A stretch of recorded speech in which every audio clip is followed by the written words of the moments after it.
All right, we got another episode, Tea Time at PhysioX. Today we have Jordan Couture. You got it. How you doing, guys? Pleasure to have me here. Perfect. So Jordan is, well, actually, why don't you go ahead and introduce yourself? Yeah, sure. I'm a master health coach and trainer with over 10 plus years of experience in the field. Yeah, so that's the deal. So I think you're underselling yourself a little bit. What you got? I need more to expand upon that. Yeah. Please expand on that. So Yeah. I know more recently you went into more functional health coaching, Yep. right? And that's something, when we had the first conversation, I was like, I don't know what that is. Yeah. So, but after you told me, I was definitely a lot more intrigued about it. So why don't you tell us what is that exactly? So how does that separate with like a regular personal trainer that you might find at like a BSc or something? Absolutely. Well, No shade to BSc, by the way. Yeah. Well, that's split up into a couple different cabinets. The biggest one was getting the precision nutrition certification, and then moving on to the master health coach certification, which really is a 20-week extensive course that's predicated around, yes, behavior change and creating actionable goals, but also more so how we can remove some ambivalence and get the clients to realize, rather than me directing them and, hey, this is what you need to do, which is kind of, I think, more of a traditional approach to how a trainer-client relationship is. It's me fielding a bunch of questions, getting to know them on a little bit deeper level to find out what really motivates them and what are their real drivers, and put together some small habits and good, small, week-by-week behaviors that we can do to achieve some of those goals they're setting along the way. So there's that arm of kind of things. And that also sets me up to be a nationally board certified health and wellness coach, which I'm on the track to take that certification course in, I want to say March, which is it's relatively new, so it's exploding, but it allows me to do a host of different things, oftentimes being used more so in a clinical setting. Like One Medical has some nationally board certified health and wellness coaches that can help as an aside to traditional health practices as well. So a little bit of that, and kind of working on shifting my clientele and my company to fit more of that image. Well, so tell me, like, what kind of extra things you can do Yeah. with that extra certification that you can't do now? Like, where's that boundary? Yeah, so where the differentiator is I probably wouldn't be sitting down with someone for an hour having a one-on-one conversation that's predicated around, hey, here's our set habits that we're trying to change, here's what we're working on, and start to have them realize and see how they're doing on their track progress. So that's a big differentiator with what we're doing. And then the other thing I'd like to really lead to, especially with some of that being board certified and also being ACSM exercise physiologist certified, is start to get some of those baseline readings and see if we can create improvement. So baseline readings being a little bit of a backtrack, but I've trained doctors, I've trained surgeons, and a lot of people in the medical field. And there's a lot of disconnect and misconception about how these people operate. In the case of the primary care physicians that I've trained, they have 15 minutes to find out essentially if someone's dying or not, right? And that's where their priorities lie. And that's not to any fault of their own, which I once maybe thought, or I've also oftentimes heard trainers blame them for. The reality is they have 15 minutes to get in and out and see, a stack of 12 people, and then they have script notes to follow afterwards. So really, that's the face time they get. And I'm more concerned about the preventative aspect of that, and how can we look at your health vitals and see those steadily improve. And I've done that successfully with a couple clients, and had them steadily track, whether it's blood glucose or blood pressure or cholesterol levels, and see those steadily go down over time. Right. So as you were kind of saying all these, I can't help but think that we're diving a lot more into like psychology, almost. Yeah. Right? Because what you were saying before is like more traditional personal training is more like you do this. Yeah. But you sound like you wanted them to have more of an intrinsic motivation to go through these habit changes. Was that? That's that perfectly summarized. It's that whole package deal, but that's a huge factor in kind of the differentiator. Exactly, finding their intrinsic motivators. rather than consistently barking orders at them. So how do you do that? Because how do you get someone to want to make these changes? Because I know people sign up for personal training, Yeah. whatever, and they say, hey, look, just tell me what to do. I'll do it. I'm gonna get results, right? Right. But that's not really what the long-term success No, really no. entails. I mean, I think, something like the statistics of a bounce back from traditional weight loss strategies is somewhere in the 90 to 95% 95%? return back. Like if someone loses a lot of weight, If someone 95% lost of their the weight time, within, I want to say, a 5-year period, 95% have gained it back. And that's a true statistic and really holds up. So it's insane. that is crazy. I It's didn't know that insane. actually. I thought it's high. I didn't know It's it's 95. very high. It's very high. Jeez. Don't quote me. It's 90 to But 95 or so. anything with a 9 in there, and I'm Crazy. yeah. Yeah. So again, it's because people have had such drastic weight loss in such a compact, short amount of time. It's, the stereotypical U.S. weekly pop-up blurb where it's like, John lost 90 pounds in 2 months or something, which is, good credit to him. But the reality of the situation is I can almost guarantee you he's gained it all back by the time, that's popped through. Why is that? Why is that? To me, the true motivator is the speed with which you're losing, which sustainable weight loss usually happens in about 0.5, 1 pound, and on extreme sides, 2 pounds a week. So, I mean, it's that rapid decline of just cutting out calories. And then it becomes a very simple equation of you've removed those calories and then, hey, I'm happy I'm where I'm at. So you end up gradually just adding those back in and you're at the same scenario you were all those years ago or those couple years before. So what's the difference if you were to lose it slower? Slower, well, one part of where kind of I come in with what I do is we've set down cornerstones of not just telling you what you need to do, like I said, but like also putting in small things. For example, anything that's going to contribute to creating better satiety levels, like, hey, let's get some water in. How can we, on a week-to-week basis, gradually track and increase our water intake, which indirectly is going to help with weight loss and also give them some foundational knowledge and understanding as to why that's important. Because yes, I would say the knowledge component is the big thing, right? Just having someone snap out some, track and snap out some calories isn't going to be what does it. They need some type of baseline understanding so that they can have the tools for when I leave them. I might not train them forever. So when they're gone, I want them to have the tools of, hey, I know how to lead a healthy lifestyle beyond the my food pyramid, Yeah, but what if all these, everyone's so busy now, you know what I mean? Yep. Like everyone's got I'm working, and then I come home and I'm working some more, and then I got these vacations, I got kids. Like, how do you get these people to change their habits when their life is so crazy? Oh, perfect. That's the beauty of it, and that is the nature of my clientele.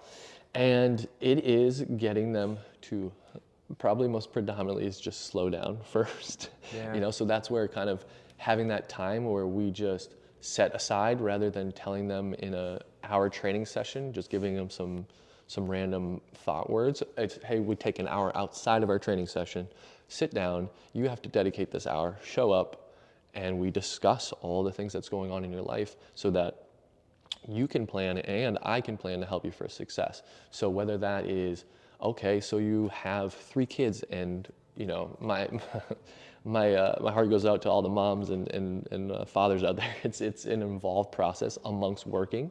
So everyone's trying to juggle all these things. And then in the back of their mind, I want to lose some weight. So it's not saying that we don't appreciate, we can accommodate those things in your lifestyle. So, okay, maybe you have to pick up the kids from, drop offs at 7 and pickups at 2:30. Maybe between that time, you make yourself a protein shake while you're running around, or we get you a big jug of water. It's those little things stacked up on top of each other over a sustained period of time that's going to get them that long-term weight loss strategy. So it sounds like with the new I don't remember all the names of it, but all the different new certifications that you have, you're able to kind of take that aspect and almost audit someone's time in a way to make these habits fit into it. That's a beautiful summary. Yeah, I think that's even more direct what I'm trying to get out of this. It's kind of auditing time, planning ahead and getting them to understand. That's the other kind of process of the whole thing. Like it's just going to be in one ear out the other if I'm constantly telling them. If it comes from their why and their true reason and motivator for doing these things, then it's going to have a lot more impact. Right. So how do you get that out of someone? How do you Yeah. get to someone's why? Because Perfect. people are very superficial, you know. It's, hey man, Jordan, I just want to lose this damn weight. I just want to like look good and shit. But how Yep. do you get, you know, the true meaning behind all the stuff they're saying? Yeah, I mean, I think that part is just part of what I've been able to do, and kind of my experience level is just kind of constantly devolving the why and not letting them bail out with that superficial thing. Because I think that's a cop-out. I believe that when you really break someone down, maybe someone fundamentally just wants bigger biceps, but it always comes from a deeper, real meaning, right? Someone wants bigger biceps because they want to attract the opposite sex, or they want bigger biceps because they want more confidence at work. I've never sat in a room with someone and had it not dissolve into something more real or more purposeful than that. And to be clear, again, these certifications, while extensive, are by no means, it doesn't qualify me to be a psychologist, right? I'm not. So when we say mind, I'm careful of saying, I just am here to be a conduit, or like turning on, it's like a light switch. I'm just here to turn on the light switch. They've got the electricity. They're there to create the electricity and make it all go. Like I have to make them realize, rather than me picking their brain so much. It's them understanding and think tanking around those kind of No, thoughts. I definitely resonate with that. Yeah. And when you were saying there's always a deeper why to why someone wants like a bigger bicep or something like that. Sure. That's exactly how we looked at injuries. Right. Like, no one really wants to fix their back. Yeah. Yeah. The reason why I say that is because a lot of people deal with this for a long time. Yeah. And every time we get on a call with someone who's dealing with these issues, it's always like, well, I've been dealing with this thing for the last 3 years. And more recently, I couldn't play with my kids. And this is when I decided to get on this call. Because my question always is, well, you've been dealing with this for 3 years. Why now? Why is now the right time? Why wasn't the right time 2 years ago? It was, and then you really start to dig in and you start to understand. I think part of it, a lot of people, as it relates to pain or even like physical fitness, Yeah. there's a piece of identity deep in there. Like, I just don't feel like myself because I'm not able to play with my kid. I don't feel like I'm being able to be the dad that I envision myself to be. Or I don't feel like I'm this athlete that I tell myself I am, because I'm just not able to perform at the level that I should. Yep. And it's almost like an identity crisis. And that's kind of a theme I've been seeing for all the people I work with. And that's why our tagline is actually Life Without Limits. I love that. Is to really kind of bring that piece to the forefront. Yeah. Because let's face it, man, physical therapy is kind of boring. No one really wants to go and do these things. Right. But people want to climb mountains.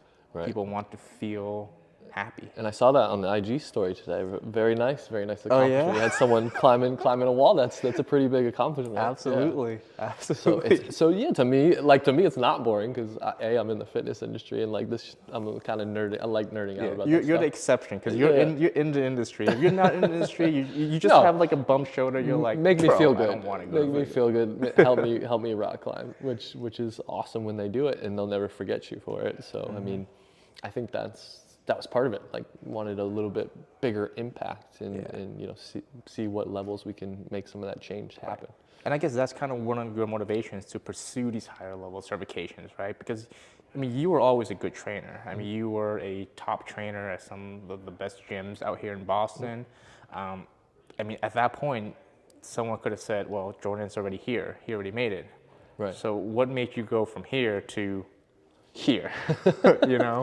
I mean, there's always a level. I mean, I think a lot of that comes with me just being a naturally curious person, which I think always lends itself well to the field of science anyways. You don't enter into some kind of science field without being curious in nature.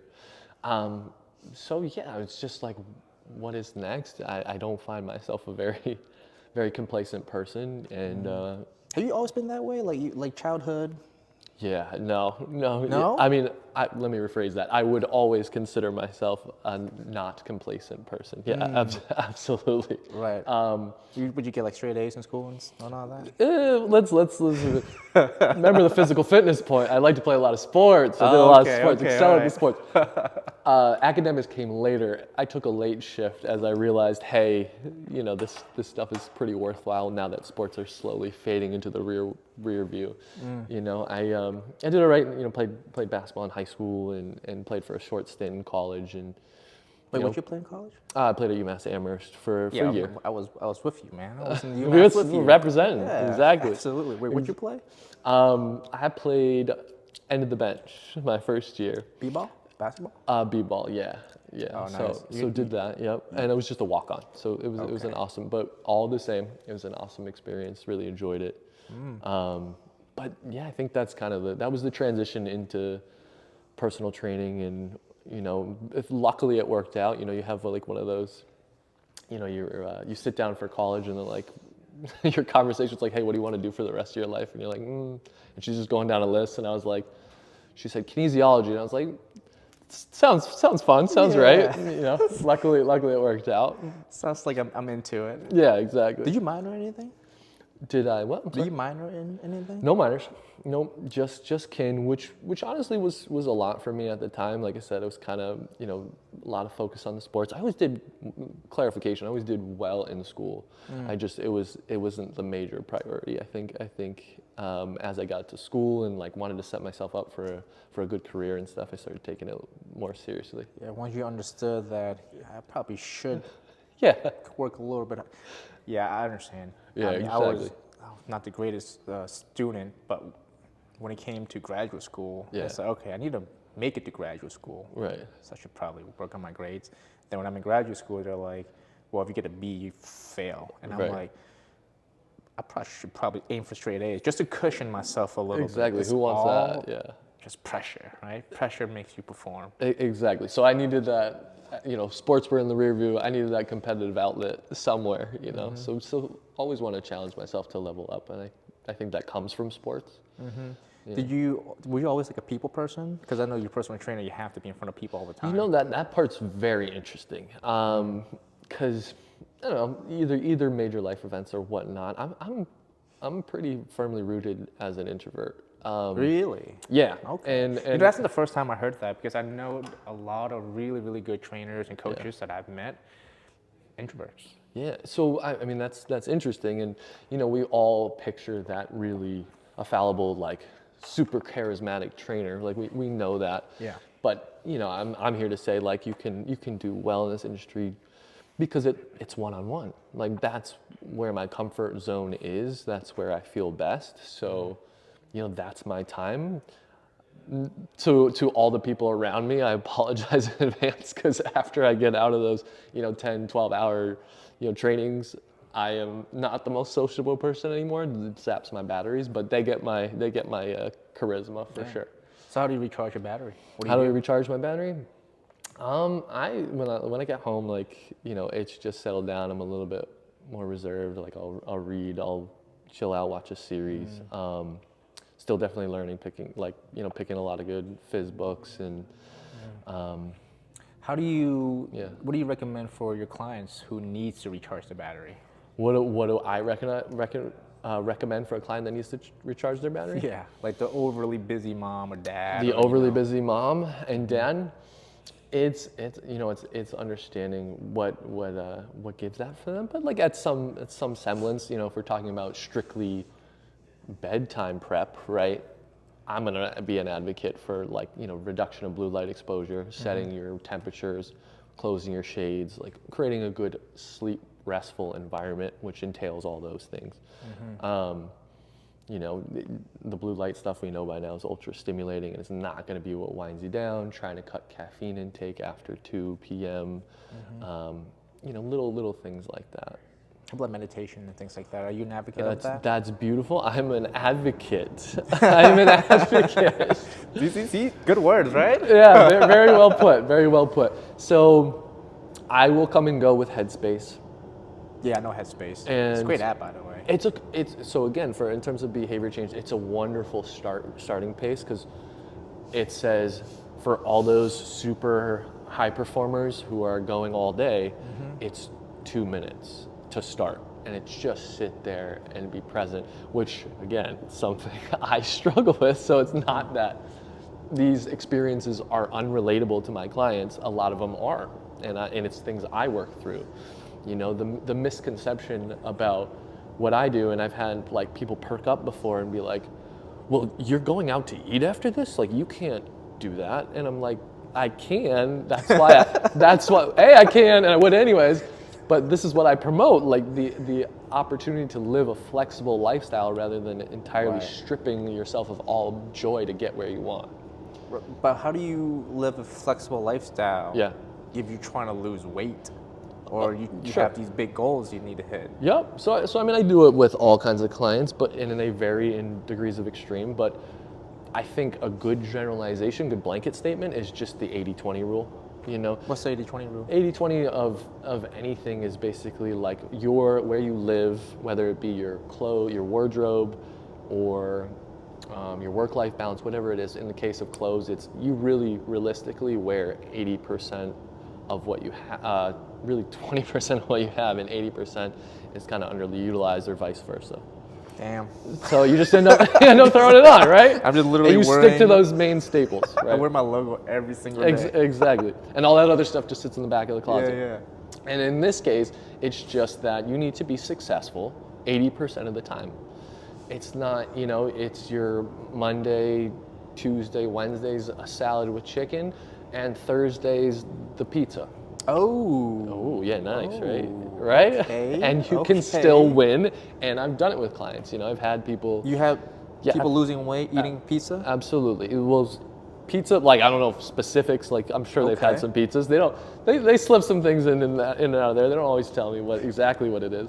Yeah. But restaurants, yes, absolutely. Like, I've had tons of people do restaurants, which probably means pizza too. But yeah, one of my clients on the way to losing 70 pounds was going 70 pounds? So, yeah, Okay. he did fantastic. And I can attest he's kept it off, and again, was hypertension on a statin, and then was able to slowly wean off of that, and levels totally flipped, probably dropped by about 20 to 30 on systolic and diastolic, which is fantastic stuff. And I personally, the big thing is I don't think enough people, it's coming around, but I don't think enough people know just how powerful movement and nutrition can be for someone's long-term health. Yeah. So how do you do it? For Yeah. 70 pounds. Maybe I should narrow down a question. I'm sure there's a lot. Yeah, go ahead. So this person needs to be flexible, right? Yeah. I mean, they got to work out, obviously. They got to expend some calories. But this person also would be busy. They would go out and eat out because maybe that's part of the job. Like, they have to see clients. They got to eat out with clients. Absolutely. Like, how do you restrict that? Yeah, so the eating out with the clients, for a lot of that, it's we've set a foundation of, hey, when we sit down, what does our plate start to look like? It might be a open palm of protein at each meal. It might be a closed fist of veggies at each meal. It might be a cupped hand of carbs. So that's like kind of the basis of building our plate. And if they're doing those things, rather than selecting, it's not that they have to remove themselves altogether. It's choose the lesser of two evils, and then we get back onto our regular scheduled programming. And rather than, I think what really happens is people psychologically go out to dinner, have the meal that they consider to be shitty, and then compound that because they start hating themselves for it and start compounding more and more bad decisions on top of each other, which leads them to the outcome they're often at. Not to mention they don't have time to slow down and kind of make the right choice in the first place. Do you count calories? Do I personally? No. For your clients, do you count Very, calories? very small subset of people. Oh. Probably like I would say in the neighborhood of the 30 some odd clients I have, about 2 to 3 do calorie counting. Why the 2, 3? Why 2, 3? Yeah. I would say it's about employing the right strategy at the right time. Right. These people have been with me longer. They have a very good understanding of the nutrition, and they want to use a small subset of time for a very particular event that they have coming up, or Oh, like summer bod, like something like that. Okay. Like, yo, I gotta look good in about 10 weeks. Boom. I'm going to this thing. So there we might employ like, hey, okay, we want to knock down a couple. They already are eating relatively healthy. We might need to employ some more mindful approaches of ways to get that done. Do you like consistent food choices? That's a beautiful word. That is the nature of the whole thing.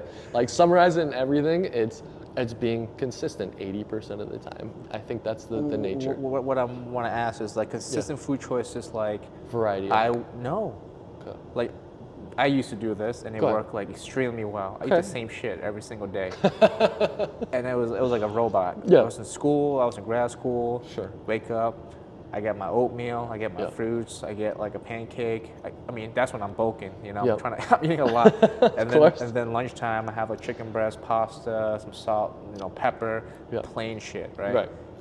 Dinner I have like fish, steak, or chicken. Yep. One protein, beans or rice or pasta. So it's always the same stuff. Okay.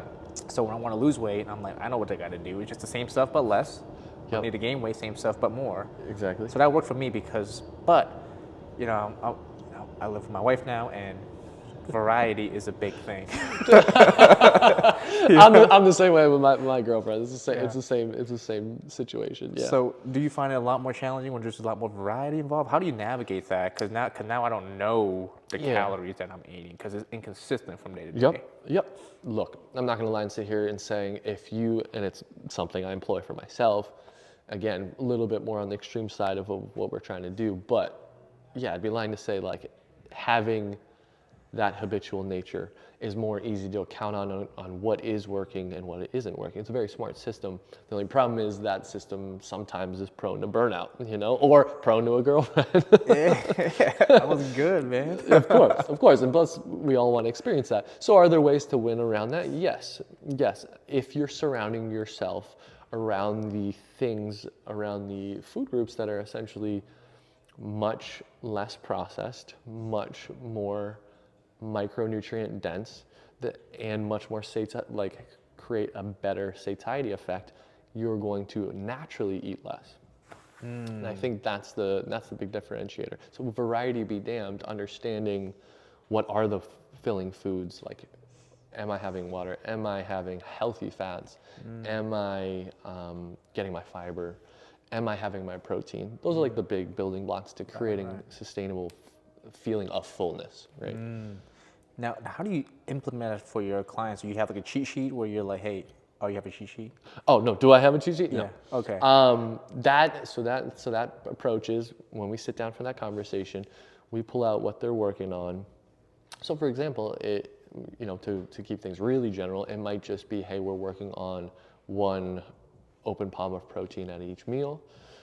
Okay, so you break it down. Okay. And they'll work on that for 2 weeks. Because it sounds overwhelming when you're saying all that stuff. Exactly. Like, I know what you're talking about. Exactly. For like a person like listening, it's Yeah. like I'd rather not even start because it's just so many things you just said. Absolutely. Right? So that's the magic of the whole thing, is that to approach all this stuff, it does seem overwhelming. Should I eat, can I restrict carbs? And especially all this stuff that's out there on Instagram, etc. You can't eat fats, you can't eat carbs, you can't, everything's restrict. So instead it's, what are we focusing on today? And generally, a lot of times I start with add.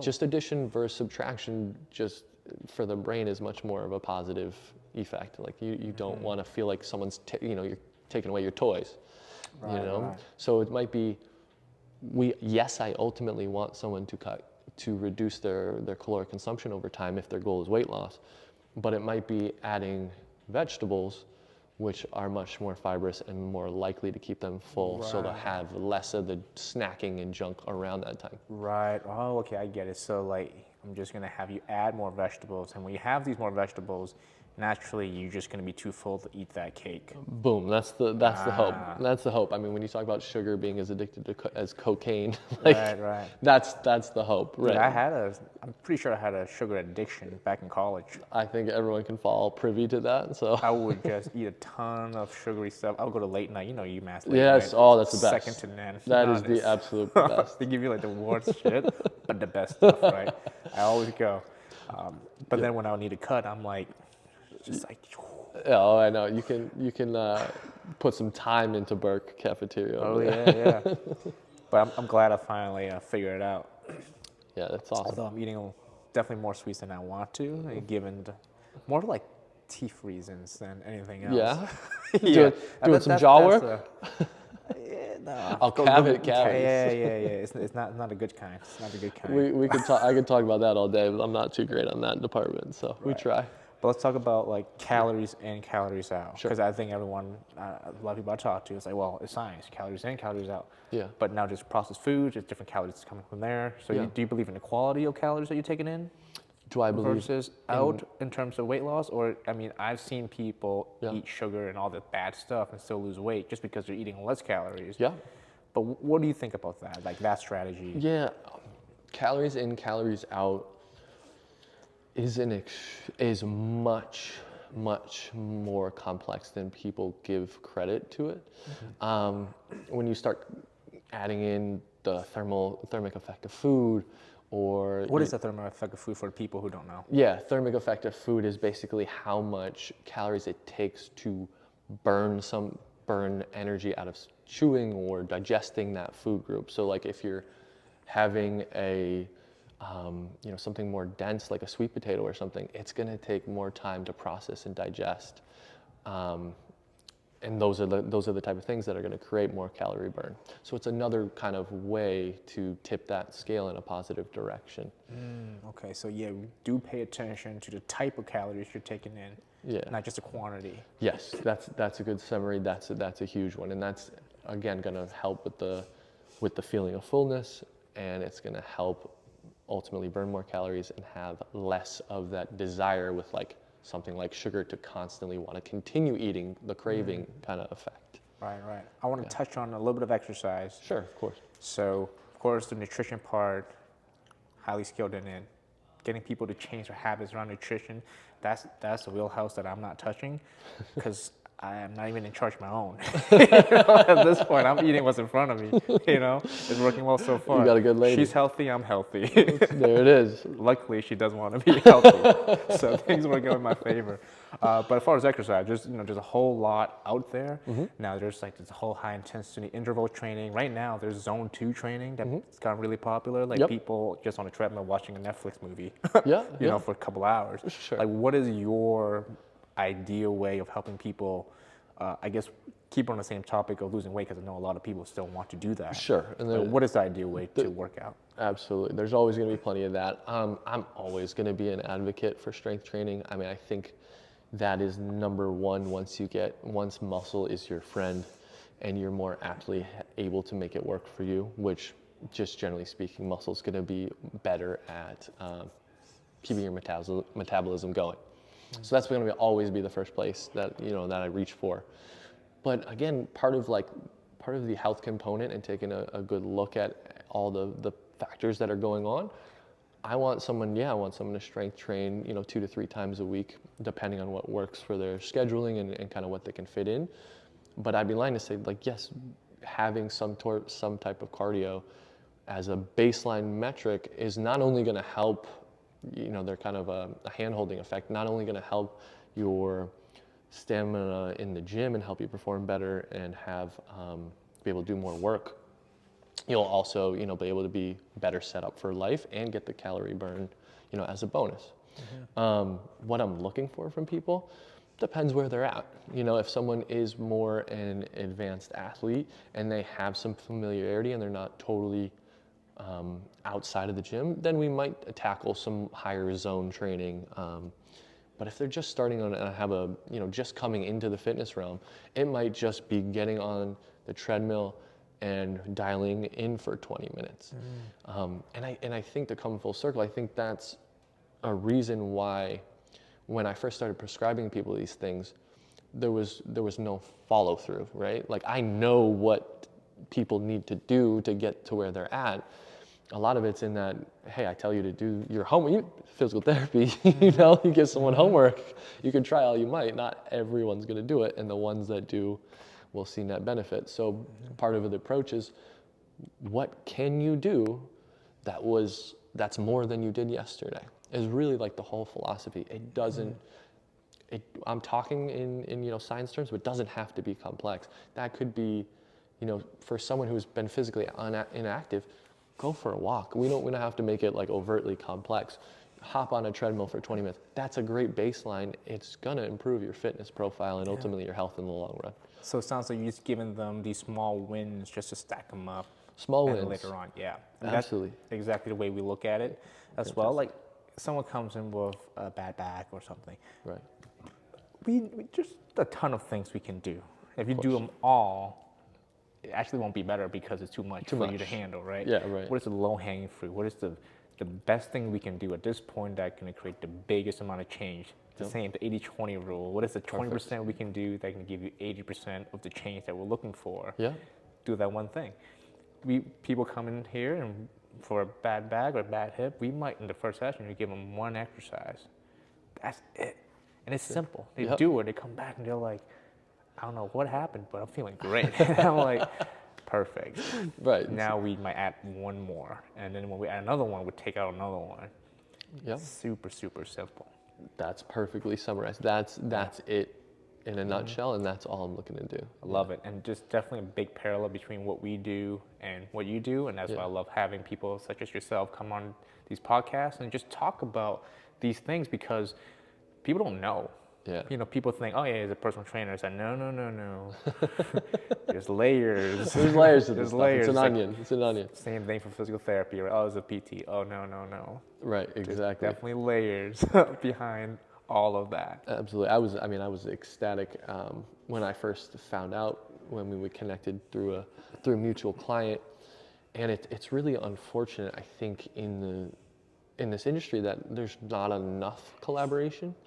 And I was taught, and just from my certifications alone, it was like, if something isn't in your wheelhouse or not up to you to fix or solve, refer out. And unfortunately, I would reach out to physical therapists and either, I want to say laugh off, but like just didn't want to entertain it.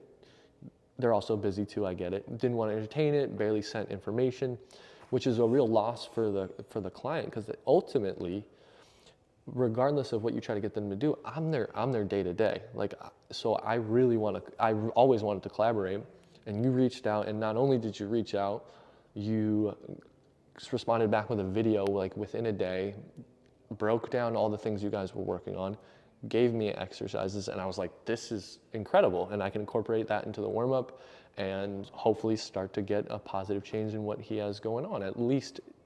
At the very least, he's getting more reps of that stuff without doing too much volume. So I was ecstatic. It was like the first time I had that relationship, and that was always what I was looking for. So it's definitely a unique situation that you guys do here, and it's been awesome. Yeah, absolutely. I mean, that was, I was a personal trainer myself. Right. And I would refer people to physical therapy. Exactly. So I had the same struggle. Exactly. But I would send someone over there, and then they get lost in the mix, and they're like, now they're doing these low-level exercises. Right. And I don't want that for the people walking through our doors. Like, if they're not working with a trainer, we are in charge of their program as well. Perfect. Because I don't need you doing something stupid when you go into the gym and then mess yourself up, and then you come back to me, and then we're not making repeat progress. the cycle. Yeah, exactly. It doesn't work for me. Like, I need to see changes week after week after week, and if we're not, we're going back and we're trying to figure out why we're not seeing changes. Because it frustrates you, but it also frustrates me as the person who's giving these expert advice. I need to know why things aren't working. It isn't working. Yeah. Exactly. Cause things should work the way it's supposed to work, and if it's not, it's my job to figure out why. Absolutely. Cool. So we're gonna finish up this call, but I want to end up with just a couple of fun questions. Let's do it. Favorite movie? Favorite movie? Casino. Ooh. Casino. Oh, that's the first. That's the first one I heard from Casino. Okay, all right, we'll keep the Casino one. It's a good one. Now. Highly recommend. What'd you like about Casino though? Like, what's the shit that was getting you? Oh man.